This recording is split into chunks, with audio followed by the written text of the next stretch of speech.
السلام عليكم ورحمة الله وبركاته. ازيكم يا حبايبنا؟ عاملين ايه؟ يا رب تكونوا بخير. النهاردة هنعمل بقى مع بعض صينية معمر.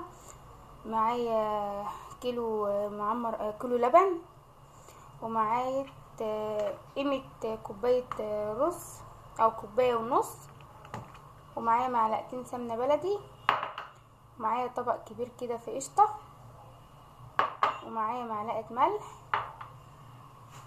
انا بستعمل القشطة مع المعمر. انا لو مش عندي قشطة في يوم بجيب علبتين زبادي. يلا نجيب بقى صينية ونفضي الحاجات دي كلها فيها.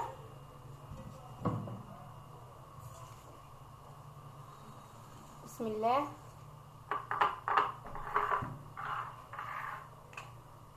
انا معايا الرز اهو.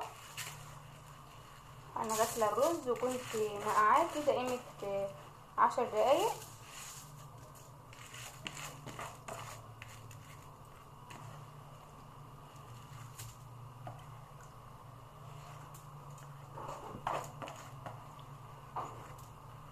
تمام كده.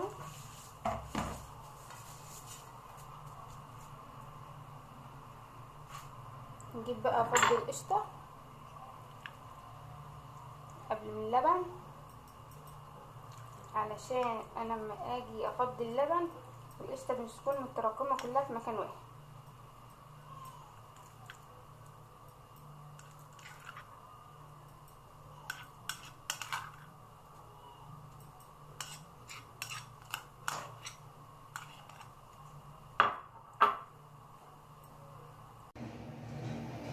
هنفضي بقى حلوين اللبن على الرز بس بالراحه.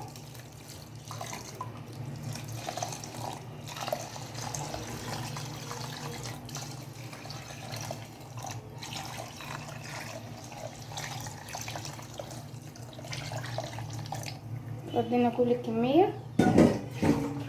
معايا معلقه ملح فضيها.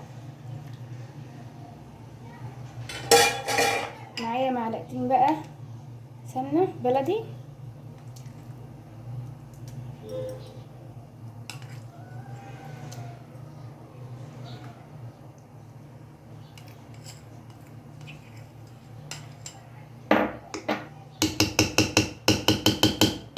هندخلها بقى الفرن يا حبايبي. انا دخلتها الفرن اهي. انا كنت مشغله الفرن قبلها ب10 دقايق. هسيبها بقى تغلي واوريها لكم بعد ما تغلي.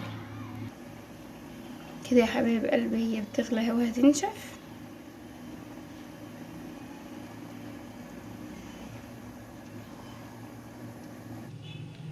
شوفوا يا حبايب قلبي بعد ما استوت. السلام عليكم ورحمه الله وبركاته. مع السلامه واشوفكم في فيديو جديد.